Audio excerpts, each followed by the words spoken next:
Hello，大家好。今期咧，我哋講一講牙齒鬆動係咪一定要剝，可唔可以保留住？第一，牙齒鬆動咧睇情況，牙齒鬆動咧佢有分深度嘅，我哋係為第一期輕微鬆動，第二期咧中度鬆動就係我哋4個位可以擺動嘅，仲有一個第三期鬆動就係嗰個牙齒咧喺牙肉上面可以打圈嗰啲。甚至係唔使打麻醉針都可以剝嗰啲，我哋叫深期鬆動。而家我哋講第一期鬆動咧，係我哋輕微嘅牙周病引起嘅。輕微牙周病咧，呢個係可以治療到，因為咧第一期牙周病咧係我哋日常當中口腔衞生唔好，做得唔好，牙齒上面好多牙結石，引到個牙肉同埋骨頭輕微萎縮。我哋嘅牙齒，所以咧骨頭萎縮之後咧。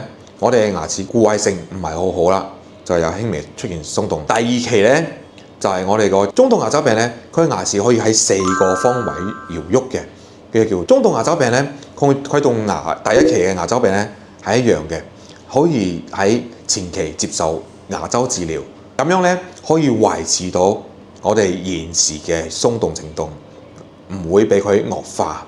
第三期我哋叫重度牙周病，重度牙周病咧。呢個係骨頭同埋牙肉完全縮到喺牙腳外邊啦，呢啲牙齒已經完全脫離咗骨頭啦，咁就冇辦法啦。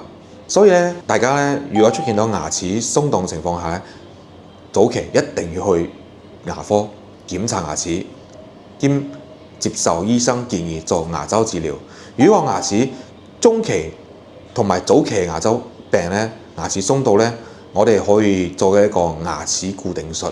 同幾隻唔係好鬆動嘅牙齒咧，可以綁埋一齊，咁樣咧佢可以維持到現狀，都可以繼續使用嘅。重度牙周病就冇辦法啦，去到牙科甚至都唔打麻醉針就可以剝啦。有啲朋友咧咬一蘋果咬到甩出嚟㗎啦。好啦，今期咧我哋講就係咁多。有興趣嘅朋友咧可以喺下面嘅評論區留言俾毛醫生。